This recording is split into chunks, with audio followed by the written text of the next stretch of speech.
جی ہاں، یہ وہی برونائی ہے جس نے دنیا کے نام نہاد ٹھیکیداروں کے 1000 بار منع کرنے کے باوجود بھی اپنے ملک میں اسلامی سزاؤں کا انعقاد کر دیا۔ ساری اسلامی دنیا دیکھتی رہ گئی اور برونائی بازی لے گیا۔ سلطان حسن البلقیہ، جن کا شمار دنیا کے امیر ترین افراد میں ہوتا ہے، سونے کے ہوائی جہاز، سینکڑوں کاریں اور بے شمار قیمتی اشیاء کے مالک۔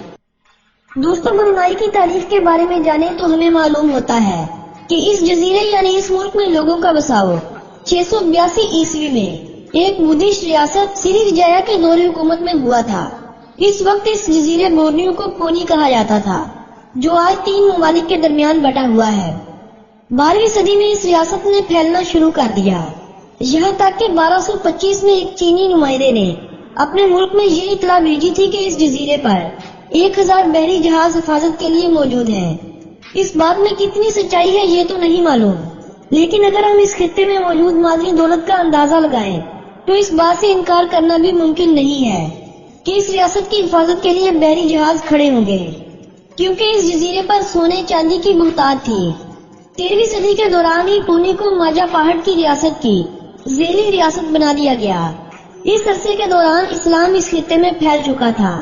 مقامی مالے اور چائنیز آبادی نے اسلام سے متاثر ہو کر اپنا مذہب اسلام تبدیل کر لیا، اور یوں اس جزیرے پر بیشتر قبیلے مسلمان ہو گئے۔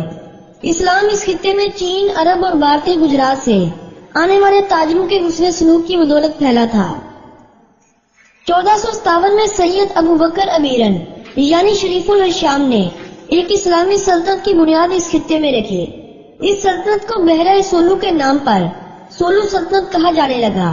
اس سلطنت نے آنے والے وقتوں میں کئی نام بدلے، محلے وقوع بدلا، مگر کوئی طاقت اس سلطنت سے اسلام کا خاتمہ نہ کر سکی۔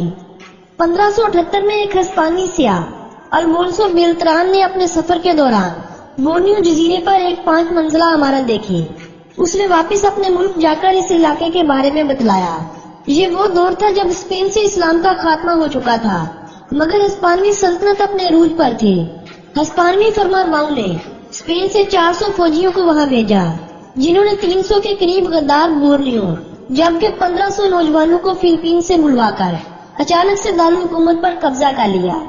یہ قبضہ تو بہت جلد ختم ہو گیا، لیکن اس کے بعد ایک ایسی خانہ جنگی نے جنم لیا جس کا اختتام کئی سالوں بعد 1673 میں ہوا۔ برونائی کے 23ویں سلطان عمر علی سیف الدین دوئم کا دور حکومت تھا جب ان کے خلاف بغاوت ہونے لگے۔ ان کے خلاف بغاوت کی وجہ برطانوی اور امریکی کمپنیوں کا بار بار سلطنت کے چکر لگانا بنی۔ ایسے میں ایک برطانوی مہمجور جیمز بروک کا 1839 میں برونائی کا سفر ہوا۔ اس نے وہاں پہنچ کر بادشاہ کے خلاف ہونے والی ہر بغاوت کو کچل ڈالا۔ اس کام میں سلطان کی مکمل حمایت بھی اسے حاصل ہو چکی تھی۔ بدلے میں سلطان نے اسے سراواک ریاست کا راجہ بنا دیا۔ تاریخ میں آج بھی جیمز کو راجہ آف سراواک یا وائٹ راجہ کے نام سے یاد کیا جاتا ہے۔ جیمز کو راجہ بنانا دراصل برطانیہ کو سلطنت میں جگہ دینا ایک بات ثابت ہوئی۔ جیمز نے کئی عہدوں پر برطانوی افسر تعینات کرنے شروع کر دیے۔ برطانوی ملکی معاملات میں مداخلت کرنے لگے۔ جولائی 1846 میں تو برطانوی حکومت نے باقاعدہ طور پر برونائی پر حملہ بھی کر دیا۔ 1888 میں دونوں ممالک کے درمیان ایک معاہدہ ہوا جس میں یہ واضح کیا گیا کہ سلطان برطانیہ کی مرضی کے بغیر اپنی زمین کسی غیر ملکی کو نہیں دے سکتا۔ 1906 میں ایک دوسرا معاہدہ ہوا جس کے بعد برطانوی باشندے اس ملک میں آباد ہونے لگے۔ معاہدے کے مطابق بادشاہ کو انہیں مشیر بنانا پڑا۔ وقت گزرتا گیا اور یہ لوگ بادشاہ سے زیادہ طاقتور ہوتے گئے۔ کئی ناکام کوششوں کے بعد 1929 میں اس ملک سے تیل دریافت ہوا۔ 40 کی دہائی میں برونائی پر جاپانیوں نے حملہ کر دیا۔ برطانیہ کو حملے کا اندیشہ تو تھا، مگر انہوں نے مزاحمت نہ کی۔ جاپانیوں نے سلطان کے تخت کو بھی برقرار رکھا، جبکہ سلطان کو پینشن اور اعزازات سے بھی نوازا گیا۔ جاپان نے سرکاری اسکولوں میں جاپانی زبان لازم کر دی اور مقامی کرنسی کو ختم کرتے ہوئے اپنی کرنسی متعارف کروا دی۔ 1945 میں دوسری جنگ عظیم کے موقع پر جاپان نے ہار مانتے ہوئے ہتھیار ڈال دیے اور یوں اس ملک پر برطانوی، امریکی اور آسٹریلی افواج کا قبضہ ہو گیا۔ امریکی برطانیہ سے ایک معاہدے کے تحت یہاں سے چلے گئے۔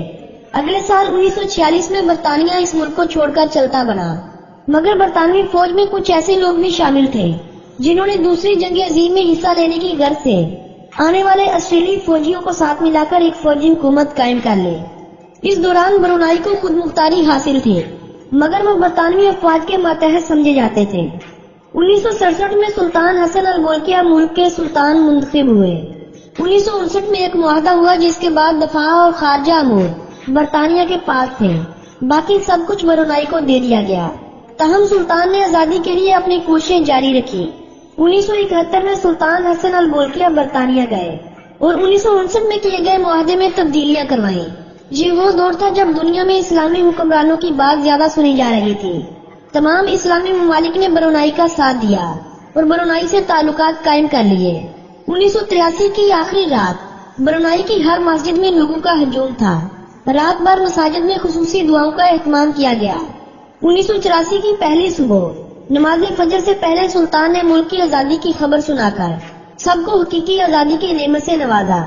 آزادی کے بعد ملیشیا اور برونائی کے درمیان سنگاپور کے معاملے میں اختلافات تھے، جس کی وجہ سے پاکستان نے برونائی کو باقاعدہ طور پر تسلیم تو کر لیا مگر سفارتی تعلقات قائم نہیں کیے۔ اسی ماہ یعنی جنوری 1984 میں ملیشیا کے برونائی سے تعلقات صحیح ہو گئے۔ دنیا کے کافی سارے ممالک برونائی کی آزادی کو تسلیم کر چکے تھے۔ اگلے ماہ 9 فروری 1984 کے روز پاکستان نے باقاعدہ طور پر برونائی سے سفارتی تعلقات قائم کر لیے۔ بھارت نے 10 مئی کے روز برونائی سے اپنے تعلقات قائم کیے، جبکہ اقوام متحدہ کی جانب سے ستمبر 1984 میں برونائی کو رکن بنایا گیا تھا۔ برونائی نے آزادی 1 جنوری کو حاصل کی، مگر 23 فروری کو ایک عظیم الشان محفل کا انعقاد کیا گیا۔ گرم موسم میں لوگوں کا اس قدر ہجوم دے کر سلطان نے قومی دن 1 جنوری کی بجائے 23 فروری منتخب کر دیا اور تب سے لے کر آج تک 23 فروری کا دن ہی قومی دن کے طور پر منایا جا رہا ہے۔ برونائی کو سرکاری طور پر the nation of Brunei, the اڈاب آف پیس کہا جاتا ہے۔ مالی زبان میں اس ملک کا نام نگارا برونی دارالسلام لیا جاتا ہے، جبکہ دنیا کے زیادہ تر ممالک برونائی یا برونائی دارالسلام لفظ کا استعمال کرتے ہیں۔ دوستو، برونائی کے بارے میں اگر دلچسپ حقائق کی بات کی جائے تو 2011 میں IMF کی جانب سے ایک رپورٹ پیش کی گئی تھی، جس میں یہ کہا گیا تھا کہ دنیا میں برونائی اور لیبیا 2 ایسے ممالک ہیں جنہوں نے کبھی بھی قرضہ نہیں لیا، بلکہ یہ ممالک دنیا کے 10 ممالک کو قرض فراہم کر چکے ہیں۔ دوستو، برونائی کل 6 جزیروں سے مل کر بنا ہوا ایک ملک ہے۔ زیادہ تر آبادی بورنیو جزیرے پر 2 مختلف مقامات پر بسی ہوئی ہے۔ ملک کا کل رقبہ 5765 مربع کلومیٹر ہے۔ اپنے رقبے کے اعتبار سے اس ملک کا دنیا بھر میں 163ویں نمبر پر شمار ہوتا ہے، یعنی یہ ملک لاہور سے تقریباً 3.5 گنا بڑا، جبکہ کراچی شہر سے دگنا بھی نہیں ہے۔ اس ملک کی آبادی 4,21,300 افراد پر مشتمل ہے۔ آبادی کے حوالے سے اس ملک کا شمار دنیا بھر میں 168ویں نمبر پر ہوتا ہے، یعنی اس ملک کی آبادی کا اندازہ آپ یوں لگا لیجئے کہ پاکستان کے شہر جنگ یا رحیم یار خان سے ملتی جلتی اس ملک کی آبادی ہے۔ اس ملک کی 82.70% آبادی مسلمان ہے۔ ملک کا قومی مذہب بھی اسلام مانا جاتا ہے، جبکہ ملک میں باقی تعداد میں زیادہ بدھزم کے ماننے والے، جبکہ تھوڑی سی تعداد مسیحی برادری کی بھی پائی جاتی ہے۔ 1% کے قریب ہندو اور دیگر قدیم مذاہب کے ماننے والے بھی اس ملک میں آباد ہیں۔ 7ویں صدی عیسوی میں ایک ساحل کنارے آ کر کچھ قبیلوں نے اپنی بستیاں بسائی تھیں۔ ماضی میں یہ بستیاں قصبے کی شکل اختیار کر گئیں اور اسے نام ملا برونائی ٹاؤن کا۔ پھر جب یہ شہر بنا تو اس شہر کا یہی نام رہا، لیکن 1970 میں اس شہر کا نام تبدیل کر کے بندر سری بھگوان رکھ دیا گیا۔ شہر کے نام کا پہلا حصہ فارسی لفظ بندر کا ہے، جس کا مطلب بندرگاہ ہے۔ دوسرا لفظ سنسکرت کا ہے، جس کا مطلب ہے بخشا ہوا۔ آج یہ شہر 100 مربع کلومیٹر رقبے پر پھیلا ہوا ہے۔ شہر کی آبادی 65,000 افراد کے قریب ہے۔ اس شہر کو ملک کا دارالحکومت ہونے کے ساتھ ساتھ ملک کا سب سے بڑا شہر ہونے کا بھی اعزاز حاصل ہے۔ ملک کا دوسرا بڑا شہر کوالا ولایت ہے، جس کی آبادی محض 30,000 افراد ہے۔ سلطان حسن البولکیہ جنہیں برونائی کے 29ویں سلطان ہونے کا اعزاز حاصل ہے، تھائی لینڈ، متحدہ عرب امارات اور سعودی عرب کے بادشاہ کے بعد دنیا کے چوتھے امیر ترین بادشاہ ہونے کا اعزاز اپنے نام رکھتے ہیں۔ برونائی جہاں پر تعلیم مفت، صحت کی تمام سہولیات مفت، نہ آمدنی پر انکم ٹیکس، نہ گھر بنانے کی پریشانی، حتیٰ کہ اگر آپ کے پاس اتنے پیسے نہیں تو آپ کے کھانے تک کا خرچہ بھی حکومت اٹھاتی ہے۔ ایک ایسا ملک جو شہریوں کے لیے کسی جنت سے کم نہیں ہے، دنیا کے سب سے محفوظ ممالک میں شمار ہونے والے اس ملک میں لوگوں کی اوسطن عمر 79 سال ہے۔ تعلیم کی شرح اس ملک میں 96.7% کے قریب ہے۔ برونائی کار اونرشپ کے حوالے سے دنیا میں پہلے نمبر پر آتا ہے، یعنی اس ملک میں ہر 2 آدمیوں کے پاس ایک کے پاس ضرور کار ہوگی۔ یعنی ہم یوں کہیں کہ اس ملک کی آدھی آبادی کے پاس کاریں ہیں، تو آپ کو سمجھنے میں آسانی رہے گی۔ دنیا میں آبادی کے حساب سے کوئی ایسا ملک نہیں جن کے پاس اتنی کاریں ہوں۔ بیلالونگ ٹری فروگ دنیا کا واحد ایسا مینڈک ہے جو صرف اور صرف اسی ملک میں پایا جاتا ہے۔ یہ مینڈکوں کی کئی اقسام میں سے ایک ایسی قسم ہے جو پانی میں کم اور درختوں پر رہنا زیادہ پسند کرتی ہے۔ تقریباً 49.5 ایکڑ رقبے پر پھیلا ہوا سلطان کا محل دنیا کی سب سے بڑی رہائش گاہ ہے، جو اس وقت 1788 کمروں، 257 باتھ روموں، 5 سوئمنگ پولز، 1 گراج، 1 مسجد اور 1 باغ کے ساتھ سجا ہوا ہے۔ ایک چھوٹا سا شہر جہاں دنیا کی ہر چیز دستیاب ہے۔ دنیا کی مہنگی ترین کاریں اور مہنگے ترین گھوڑے بھی اسی محل میں موجود ہیں۔ ایک وقت میں اس محل میں 5000 مہمانوں کے سلانے کی جگہ بھی موجود ہے۔ سلطان حسن الملکیہ، جن کی آمدنی میں ہر روز تقریباً 1 ارب سے زائد پاکستانی روپوں کا اضافہ ہو رہا ہے، جن کی کل آمدنی 20 ارب ڈالر سے بھی زائد ہے، اگر چاہیں تو کئی ممالک کی قسمت سنوار سکتے ہیں۔ دنیا میں 1997 کے بعد سے ایک ایسا سوپ کئی ممالک میں بہت مقبول ہوا، جسے بنانے کے لیے شارک مچھلی کے پر کاٹ لیے جاتے تھے۔ برونائی دارالسلام ایشیا کا وہ پہلا ملک بنا جس نے 2013 میں شارک فننگ یعنی شارک مچھلی کے پر کاٹنے پر پابندی لگا دی تھی۔ فٹ بال برونائی کی سب سے مقبول کھیل ہے۔ فٹ بال کے علاوہ پولو، ہاکی اور اولمپکس کے چند کھیلیں اس ملک میں زیادہ شوق سے کھیلی جاتی ہیں۔ +673 اس ملک کا کنٹری کوڈ اور .bn اس ملک کا کنٹری ڈومین نیم ہے۔ اس ملک کی کل GDP 36.8 بلین ڈالر ہے، 83,776 US ڈالر کے ساتھ۔ فیکس مجموعی آمدنی کے حوالے سے اس ملک کا شمار دنیا کے چوتھے امیر ملک کے طور پر ہوتا ہے۔ اس ملک کی کرنسی کو برونائی ڈالر کہا جاتا ہے۔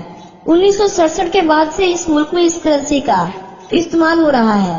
1 ڈالر 103 پاکستانی روپوں جبکہ 51 انڈین روپوں کے برابر سمجھا جاتا ہے۔ برونائی پاکستان سے 5546 کلومیٹر کی دوری پر واقع ہے۔ وقت کے لحاظ سے یہ ملک پاکستان سے 3 گھنٹے آگے ہے۔ اسلام آباد میں موجود برونائی کی ایمبیسی سے آپ وہاں کا ویزا لے کر برونائی میں داخل ہو سکتے ہیں۔ اس ملک میں کام کاج کی غرض سے جانے والے پاکستانیوں کی تعداد بہت ہی کم ہے، اتنی کم کہ 500 افراد سے بھی کم پاکستانی اس ملک میں مقیم ہے۔ ملک کا درجہ حرارت اوسطاً 26 ڈگری سینٹی گریڈ رہتا ہے۔ ساحلوں کے قریب موسم گرم اور معتدل رہتا ہے، جبکہ کچھ علاقوں میں تو گرمی انتہا کو بھی پہنچ جاتی ہے۔ اس ملک کے 2 حصے ہیں، دونوں ایک دوسرے سے الگ تھلگ ہیں، بالکل ایسے ہی جیسے ایک وقت میں مشرقی پاکستان اور مغربی پاکستان ہوا کرتا تھا۔ یعنی برونائی کے دونوں حصوں کے درمیان ملیشیا کی سرزمین واقع ہے۔ ملیشیا سے اس ملک کی 381 کلومیٹر کی سرحد ملتی ہے، جبکہ باقی اطراف میں ساحل سمندر واقع ہے۔ شراب نوشی اس ملک میں ممنوع ہے۔ غیر ملکی اپنے ساتھ 2 لیٹر سے زائد الکوہل نہیں لا سکتے۔ زنا پر موت کی سزا، چوری پر ہاتھ کاٹنا، توہین رسالت کی سزا موت، ہم جنس پرستی پر سنساری، یہ وہ سب سزائیں ہیں جن کا اطلاق حال میں ہی برونائی کے شہریوں پر لاگو ہو چکا ہے۔ برونائی کے سلطان کا کہنا ہے کہ ان سزاؤں کے بعد برونائی دنیا کا وہ ملک بنے گا جہاں پر جرائم 0% ہو جائیں گی۔ مالی اس ملک کی قومی زبان ہے، جبکہ انگریزی بولنے والے اور سمجھنے والوں کی ایک کثیر تعداد اس ملک میں مقیم ہے۔ چائنیز، عربک اور دوسروں زبان بولنے والوں کی تعداد بھی اس ملک میں مقیم ہے۔ برونائی کے سلطان اس وقت وزیر دفاع، وزیر اعظم اور وزیر خارجہ کے عہدے پر فائز ہیں۔ وائٹ بلیڈ سی ایگل اس ملک کا قومی پرندہ ہے۔ سیمپور کا پھول اس ملک کا قومی پھول ہے۔